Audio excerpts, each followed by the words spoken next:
Imagine ter construído uma casa no meio do oceano. Pode ser uma visão linda e tranquila nos primeiros meses, mas se você pensar mais a fundo, pois é.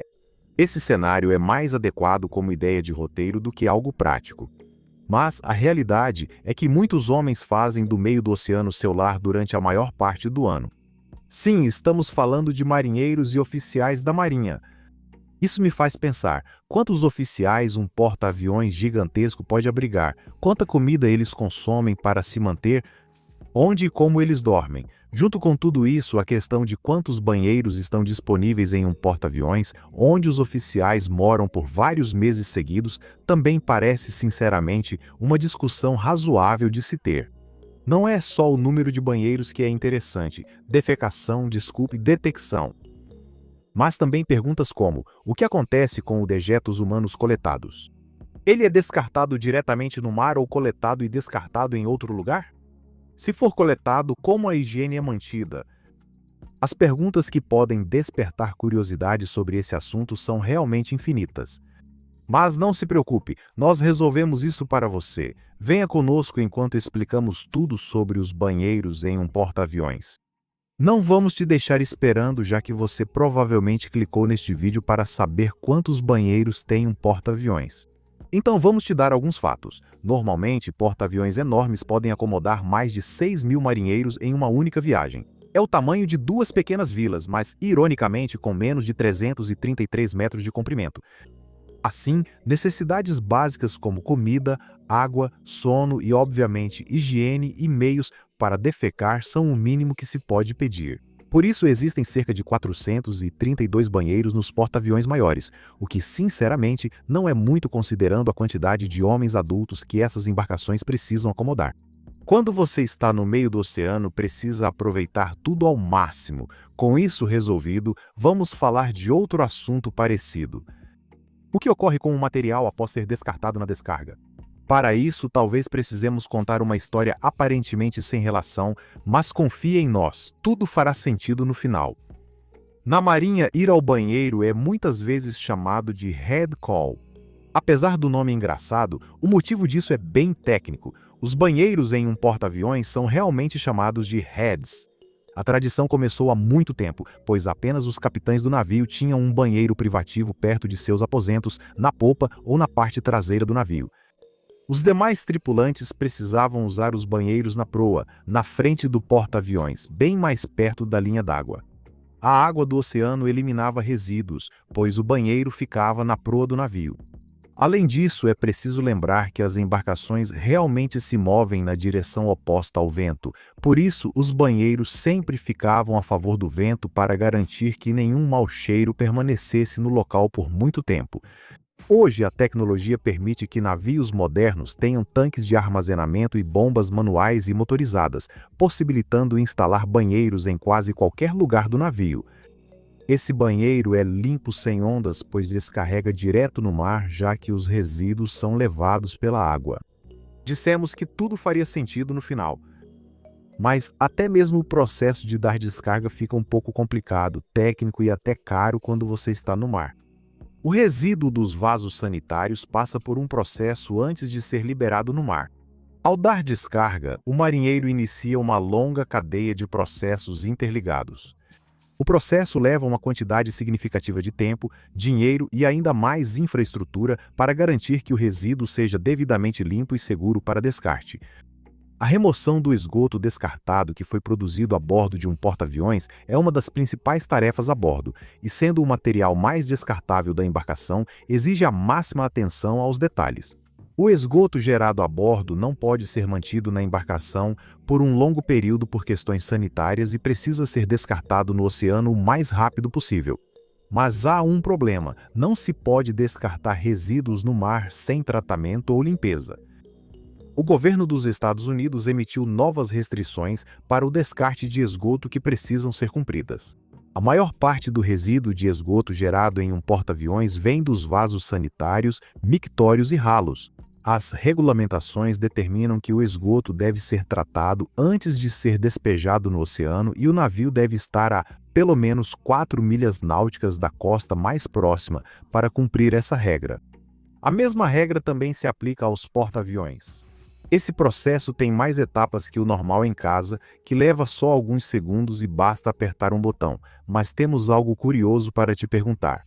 Quanto resíduo de esgoto você acha que os banheiros de um porta-aviões produzem? Bem, vamos tentar destrinchar essa pergunta com um exemplo da vida real. O porta-aviões Ford, que é o mais novo porta-aviões dos Estados Unidos, tem um contingente oficial de 4.539 marinheiros. Fuzileiros navais e marinheiros, obviamente, defecam em intervalos ainda menores. Isso pode ser informação demais, mas muitos marinheiros gostam de começar o dia com o estômago leve e usam os banheiros assim que acordam de manhã. Para a maioria deles, todo o processo do que acontece com esse resíduo ou de como ele precisa ser tratado e limpo é tão novidade para eles quanto é para você e para mim. Nos navios, as águas residuais sanitárias são divididas em duas categorias, chamadas de água negra ou também popularmente conhecidas como surpresa, esgoto. Tudo sólido descartado na descarga do vaso sanitário. O segundo tipo é a água cinza, proveniente das pias dos banheiros, chuveiros, lavanderias e cozinhas de bordo. É extremamente importante tratar a água de porão separadamente, pois ela contém óleos que foram descartados pelas máquinas localizadas nos compartimentos dos motores, e misturá-los diretamente ao oceano causaria um enorme dano à vida marinha. Quando a água negra entra no sistema de tratamento integrado, ela primeiro passa por uma câmara de aeração ou bioreator. Essa câmara é preenchida com bactérias responsáveis por decompor os poluentes orgânicos dissolvidos na água residual. O esgoto é bombeado para um sistema de filtragem por membrana, que remove mais contaminantes da água, tornando-a mais segura. A água residual que o reator biofiltro já limpou suficientemente será empurrada para a próxima câmara, que serve para a decantação das partículas. Após a decantação no tanque de sedimentação, a mistura será separada em água de alta qualidade e sedimento. Esse processo é seguido pelo tratamento no compartimento de clarificação, que geralmente é do tipo funil e também possui lados inclinados que cumprem uma função importante. Esses lados impedem o acúmulo de lodo, guiando-o direto ao lado de sucção do tubo elevador de ar. O lodo não tratado que foi depositado no fundo do tanque de sedimentação é bombeado de volta para o reator biofiltro para que possa ser decomposto pelos micro-organismos uma última vez. Se você achou que era tudo, está enganado. Isso foi por água abaixo rápido, sem trocadilhos. O soprador de ar é onde ocorre o próximo conjunto de processos de tratamento. O reator biofiltro geralmente possui 2 sopradores de ar instalados, sendo que um serve como reserva e o outro é responsável por fornecer ar na forma de bolhas. As bolhas de ar ajudam na transformação dos micro-organismos e também na remoção do lodo, transferindo o lodo do tanque de sedimentação, além de fornecer ar para o tanque de carvão ativado. O esgoto tratado precisa passar primeiro pela bomba de descarga antes de ser lançado no oceano. A bomba de descarga é fornecida em configuração duplex e seus componentes estão localizados na câmara final da ETA. Elas são bombas centrífugas do tipo anti-entupimento que estão conectadas aos seus motores. Os interruptores de nível instalados nos tanques de esterilização regulam o modo automático da bomba, que geralmente é operada manualmente ao remover o lodo dos compartimentos após a limpeza do tanque. Sim, finalmente estamos perto do fim. Após esse processo, a água está quase limpa e estéril. Germes e bactérias nocivos foram totalmente removidos e a água está pronta para descarte no oceano. Mas agora a água é armazenada em um tanque de armazenamento porque a água cinza geralmente contém apenas uma pequena quantidade de germes potencialmente nocivos e só requer um tratamento mínimo antes de ser enviada para alto mar. Não é surpresa que vasos sanitários de porta-aviões entupam bem mais que os de pessoas comuns.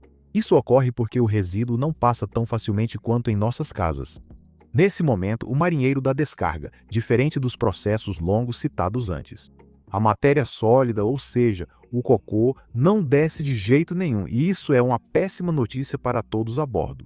Para evitar isso, novos tipos avançados de vasos sanitários são instalados nos mais recentes porta-aviões. Além disso, o sistema de esgoto do navio é limpo ocasionalmente com ferramentas especializadas que custam impressionantes $400 mil. Isso sim é uma limpeza profunda de outro nível.